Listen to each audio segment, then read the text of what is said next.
Të dashur teleshikues të televizionit të shqiptarëve të Amerikës, në kuadrin e 100 vjetorit të pavarësisë së Shqipërisë dhe të kontributit që kanë dhënë shqiptaro-amerikanët për Shqipërinë, por dhe për suksesin e tyre në Shtetet e Bashkuara, ne kemi ftuar sot në studio regjisorin e mirënjohur Stan Dragoti, me të cilin do të zhvillojmë një intervistë në lidhje me aktivitetin e tij regjional, artistik, por dhe me veprimtarinë e tij të tanishme. Stan, welcome to the Albanian TV. Happy to be here. You are born here, but your spirit remains always Albanian. Well, my parents were from there. I always remember those days. So I've heard that recently you are working on a movie. You had different plans, but you are working in a movie that this movie would tell a lot about the Albanian BESA, the Albanian character, the Albanians in total. It's about the situation in the World War II, about how the Albanians defended Jews from being persecuted from Germans. What's the name of this movie? The present name is from the book, which is called Via Albania. So from the road to Albania. Right. And it was Jews who left Germany. There were no visas for anyone. They couldn't get out, but they did come to Albania where they heard they could get visas, which didn't actually happen. They tried everywhere. But they escaped persecution, they escaped death, they escaped the Holocaust experience, because basically the moral character of the Albanians then were to save lives, not have anyone come to harm. It was basically a BESA-driven thing, and it was an amazing little story from a tiny speck of a land that in the whole picture of World War II made its own mind up, were not affected by any other ideology or any power ideology, and they just acted on their own and decided that no one was going to kill guests of their country without them doing anything about it. We have recently saw or watched some documentaries on the argument. Why a movie? Well, I don't think the story really has legs so far. I mean, a lot of insiders know this story. A lot of people who maybe have interest in Europe and Balkans might know some of the history. But basically the story is unknown that during World War II, the occupation of the German army, under their noses, a bunch of Albanians made a decision that they were going to hide and protect every Jewish person in Albania, and they did, and protected them and saved every single Jewish family. Something about the movie. You are the producer? Yeah, for want of a better term right now, yes, the producer. So I also co-wrote the script with someone. Oh, you are the script. Right. So you told me that you invited Jan Belushi to be part of the movie? Yes, he's going to be co-executive producer with me. And we're happy to have him. Okay, when do you think to start shooting? As soon as we get the money, otherwise known as para, which is necessary to make anything in the world move. But we are raising funds for this now, and we want to get, even more important than money, is to get distribution promises. As soon as we raise the money, we'll get a distributor to agree. We'd like to have it shown worldwide. This should be a global film. A global film. And you'll shoot that in Albania? Yes. So when do you think? Do you have any plan yet? Well, with a movie, you always have to figure 18 months from when you're speaking across the table. Okay, I understand. So do you have any future plan for another movie, or this is the main target for now? This is the main target for me now. I do have another script that I worked on with an Albanian writer, and it's about Enver Hoxha.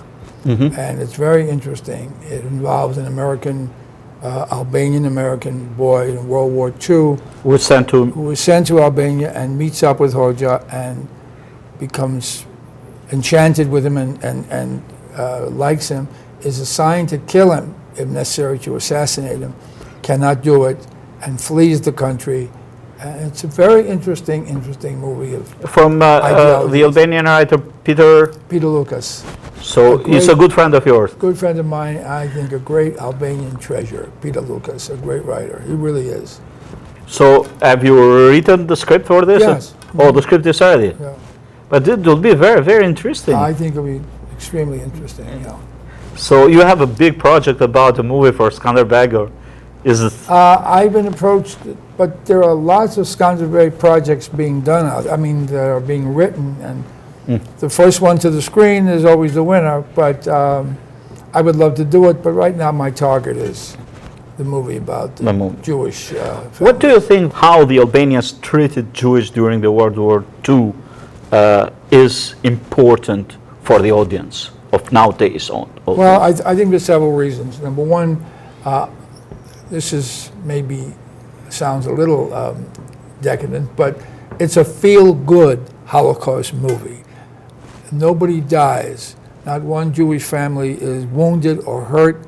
They are all protected by a small country who had no other reason to save their lives because they wanted no one to be killed in their country in a manner that they could just waste lives without any kind of...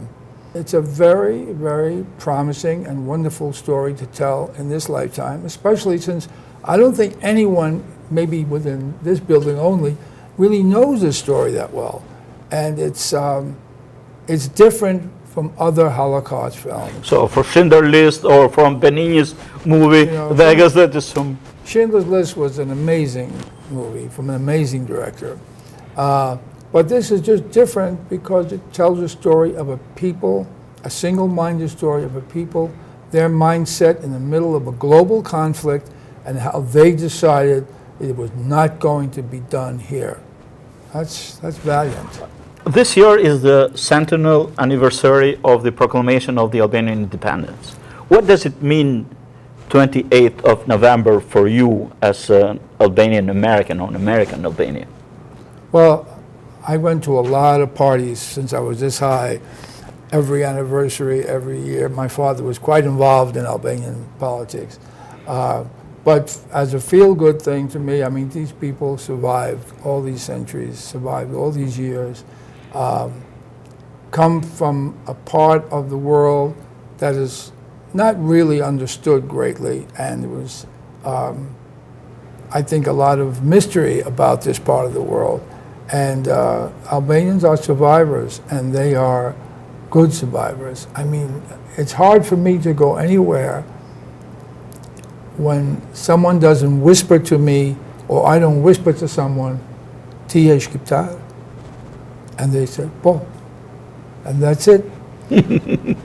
There's your own kindred spirit. There they are, all over the place. Waiters, busboys, lawyers, engineers. And we want some more artists too. Now let's think about another theme that discuss about you have been the director of the commercial I Love New York.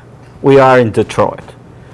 Yesterday the mayor of Detroit just demolished a part of the scary building. So Detroit needs to be resurrected. You resurrected the love for New York by your commercial.